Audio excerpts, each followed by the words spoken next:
بسم اللہ الرحمن الرحیم الحمد للہ رب العالمین وصلی اللہ علی نبینا محمد وعلی آلہ واصحابہ اجمعین۔ پیارے بھائیوں اور پیاری بہنوں، یہ شعبان کا مہینہ ہے اور اس وقت ہم شعبان کے دوسرے عشرے سے گزر رہے ہیں۔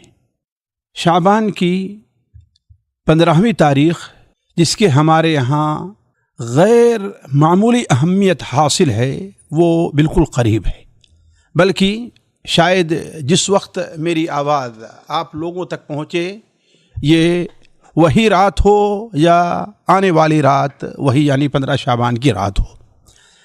اس رات کو یہ جو کچھ اہمیت دی جا رہی ہے، اس سے متعلق ہمیں دو باتیں آپ سے کہنی ہے۔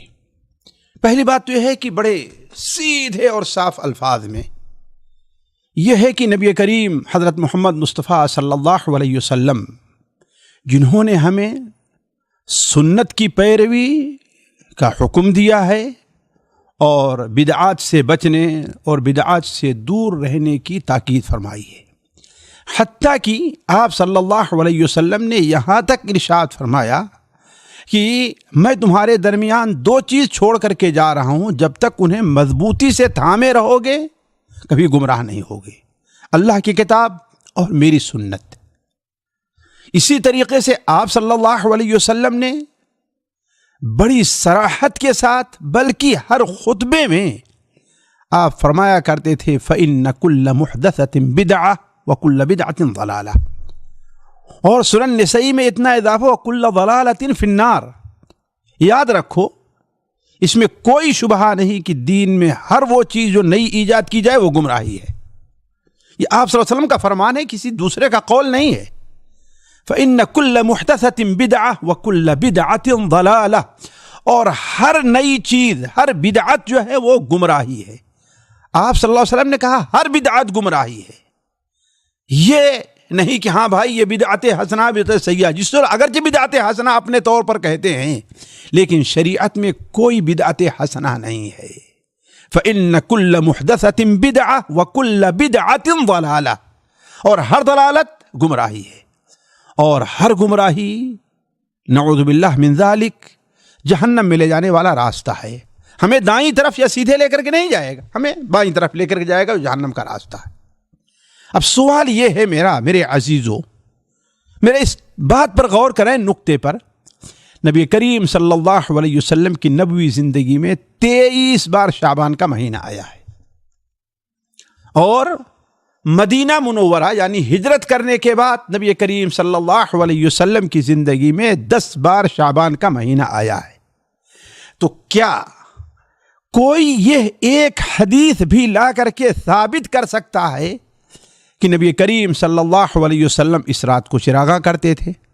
اس رات آپ صلی اللہ علیہ وسلم کھانے کے لیے غیر معمولی اہتمام کیا کرتے تھے۔ آپ صلی اللہ علیہ وسلم اس رات کو خاص کر کے رات کو جاگا کرتے تھے۔ میں نہیں سمجھتا کہ کوئی آدمی جو پورے علم والا نہیں بلکہ آدھے علم والا بھی ہوگا، وہ کوئی ایسی حدیث بھی لا کر کے پیش کر سکتا ہے جس سے ثابت ہو کہ نبی کریم صلی اللہ علیہ وسلم اس رات کو غیر معمولی اہمیت دیا کرتے تھے۔ جی ہاں، سننے والے اور آپ کے ذہن میں ایک بات کھٹک رہی ہوگی کہ پھر آیا سنن ابن ماجہ کے اندر حضرت علی رضی اللہ تعالیٰ عنہ کی وہ جو روایت ہے کہ اللہ کے رسول صلی اللہ علیہ وسلم نے ارشاد فرمایا کہ جب شعبان کی رات ہو، یعنی اس کی فضل میں فرماتے ہوئے فَصُومُوا فَقُومُوا لَيْلَهَا وَصُومُوا نَهَارَهَا، لیکن ایک ادنا سا طالب علم بھی جانتا ہے کہ یہ حدیث علماء کے نزدیک سخت ضعیف نہیں بلکہ موضوع کے قبیل سے ہے۔ بات یہ ہے کہ کیا نبی کریم صلی اللہ علیہ وسلم کی زندگی میں اور آپ صلی اللہ علیہ وسلم کے بعد کسی صحابی اور کسی تابعی، اہم کبار تابعین میں سے کسی نے اس رات کا اہتمام کیا؟ ہم یہ مانتے ہیں کہ بعض علماء کے نزدیک اس رات کی فضیلت ہے کہ اللہ تبارک و تعالیٰ، جیسے سنن ابن ماجہ ہی کے اندر حضرت ابو موسیٰ اشعری حضرت معاذ بن جبل کی روایت ہے، مسند احمد وغیرہ میں حضرت عبداللہ ابن عمرو کی روایت ہے کہ اللہ تبارک و تعالیٰ شعبان کی 15ویں شب کو بندوں کی طرف متوجہ ہوتا ہے اور مشرک اور کینہ پرور کے علاوہ ہر ایک کے گناہ کو معاف کر دیتا ہے۔ جی ہاں، یہ حدیث بہت سے علماء کے نزدیک حسن اور صحت کے درجے کو پہنچتی ہے۔ تو گویا اس رات کو اللہ تبارک تعالیٰ بندوں کی مغفرت کرتا ہے، لیکن کس کی؟ حلوہ پوڑی پکانے والوں کی، چراغاں کرنے والوں کی، بدعتیں ایجاد کرنے والوں کی، کس کی مغفرت کرتا ہے؟ پہلی شرط یہ ہے کہ مشرک نہیں ہونا چاہیے، کسی کو شرک نہیں ہونا چاہیے۔ دوسری شرط یہ ہے کہ اس کے اندر کینہ نہیں ہونا چاہیے۔ لیکن اس حدیث کو بنیاد بنا کر کے اللہ کے رسول اور صحابی میں سے کسی نے بھی اس رات کو بیداری اور اس دن کو روزے کے لیے خاص نہیں کیا۔ اس کی بعین ہی مثال جمعہ کی رات ہے اور جمعہ کا دن ہے۔ یہ سال کے سب سے افضل دنوں میں اگر کہا جائے تو برا نہیں ہے، بلکہ صحیح ہوگا۔ بلکہ آپ صلی اللہ علیہ وسلم نے اس جمعرات کی رات اور جمعہ کے دن کی یہ فضیلت بیان فرمائی ہے کہ جو شخص اس رات کو جس کی وفات ہو جائے، اللہ تعالیٰ اسے عذاب قبر کے فتنے سے محفوظ رکھتا ہے۔ لیکن کیا اس فضیلت کے باوجود اس رات کو جاگنا، یعنی جمعہ کی رات کو اور جمعہ کے دن کا روزہ رکھنا مشروع ہوگا؟ بلکہ قطعاً نہیں۔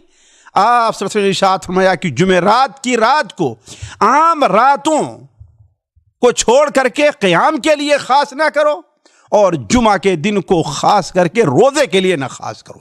تو کسی چیز کا افضل ہونا ایک اور چیز ہے اور اس دن کوئی خاص عمل کرنا یہ اور چیز ہے۔ یہ پہلی بات ہوئی۔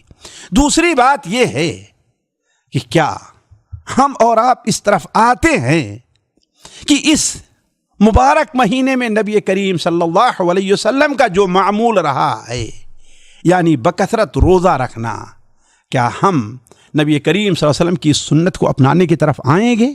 اگر ہم یہ کرتے ہیں تو گویا ہم شعبان کے مہینے کا حق اور شبرات کا حق ادا کرتے ہیں، ورنہ ہم اپنے قول سے نہیں تو اپنے عمل سے نبی کریم صلی اللہ علیہ وسلم کے باغیوں میں اپنا شمار کرتے ہیں۔ اللہ تبارک تعالی ہم میں سے ہر شخص کو سنت کی پیروی اور بدعات سے بچنے کی توفیق عطا فرمائے۔ والسلام علیکم ورحمۃ اللہ وبرکاتہ۔